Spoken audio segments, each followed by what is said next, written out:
Raportimi i institucioneve të drejtësisë para kuvendit është një rast ku mund të reflektohet për standardet që ka vendosur reforma në drejtësi dhe jo për të bërë betejë politike sipërfaqësore me krerët e institucioneve.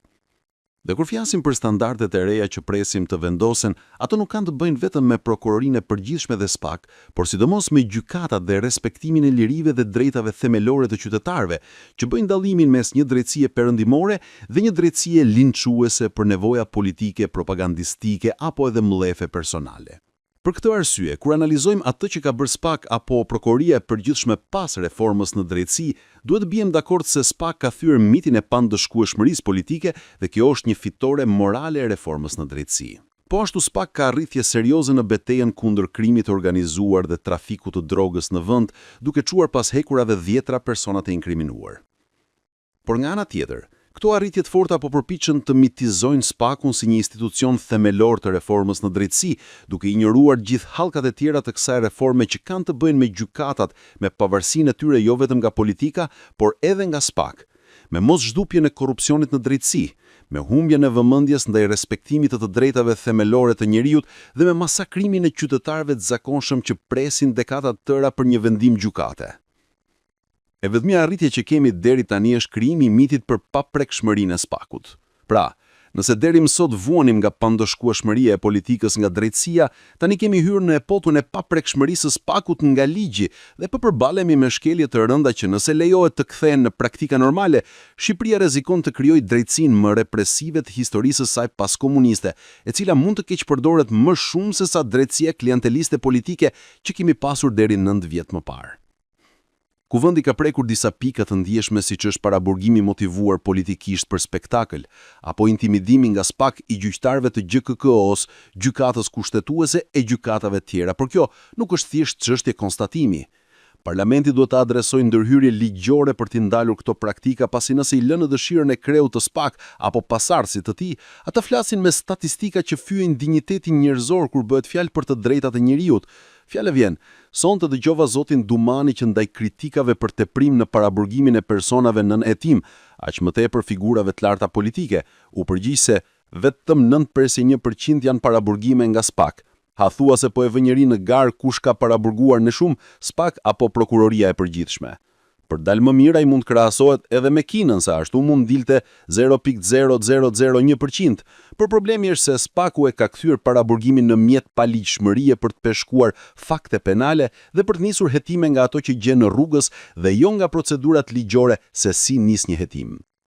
SPAK-u ka provuar se në fillim ngre një narrativ arrestimi, bën kujdes të realizojë statistika me të, arreston njerëz dhe pastaj fillon të mbledh telefonat e lagjes për të gjetur çfarë ka bërë ata. Ky nuk është hetim, por drejtësia e orientuar që tregon përpjekjen për të krijuar një pushtet friksues dhe jo një institucion hetimi serioz. Ndryshe nga SPAK, prokurori i përgjithshëm pranon së paku që paraburgimet janë teprim ekstrem dhe është kundër tyre, ndërsa SPAK duket që po t'ja heqësh paraburgimin e kthen në institucion parazit, me sa duket dhe për shkak të paaftësisë së shumë prokurorëve që janë marrë aty për t'u përdorur si mish për top, sepse u intereson spektakli politik dhe propaganda si mjet për të krijuar mitin e një institucioni suprem në reformën në drejtësi. Në shembullin e SPAK-ut, pastaj po krijohen 10 mini SPAK në aspektin negativ në gjithë Shqipërinë dhe bëjnë me qytetarët ato që këta në SPAK ju a bëjnë figurave të larta politike, biznesi apo krimi.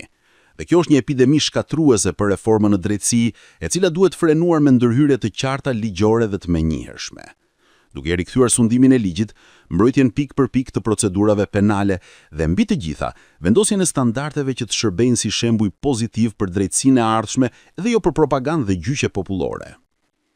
Drejtësia duhet funksionojë si një institucion i pavarur, por jo si një pushtet i pa kontrolluar nga ligji, i cili po kalon nga një pushtet që kontrolloi nga politika në një pushtet që prodhon produkte politike. Nëse do të isha opozitar dhe do të doja të vija në pushtet, të vetmin emër që mund propozoja për kryeministër sot është Altin Dumani, sepse ai ka bërë më shumë, madje ai ka bërë gjithçka që ata të jenë gjallë si opozit, pa ata sot nuk do të ishin as në parlament.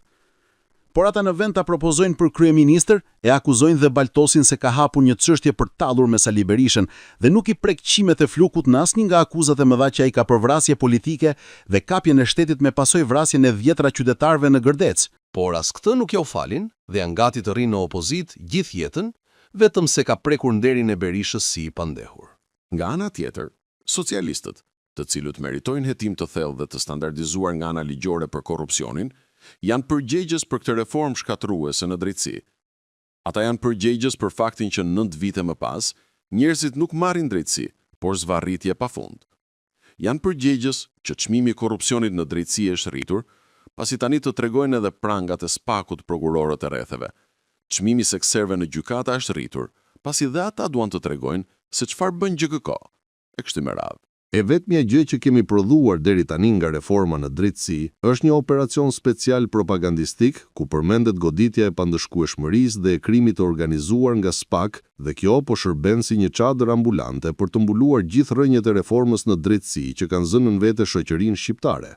I vetmi sukses i reformës në drejtësi në këtë pikë janë gjyqet popullore dhe përdorimi i urrejtjes së turmave ndaj padrejtësive për të dukur sikur janë në anën e popullit. Në fakt, gjithë mungesën e drejtësisë për shoqërinë e kanë krijuar po ata që përdorin edhe popullin për gjyqe ndaj 3-4 emrave nga figurat e larta politike dhe pas asaj nuk ndryshon asgjë për qytetarin e thjeshtë. Ndaj është mirë që në raste të tilla kur institucionet e drejtësisë raportojnë para ligjvënësve, ata duhet të reflektojnë jo me fjalime për t'u postuar në rrjetet sociale, por me rekomandime për ndërhyrje të shpejta dhe pa vonesë për të shpëtuar ç'të mundin nga kjo godinë që e ngritëm për të shpëtuar drejtësinë nga kapja politike dhe shkuam te një drejtësi që prodhon propagandë politike dhe mjerim më të madh për qytetarët.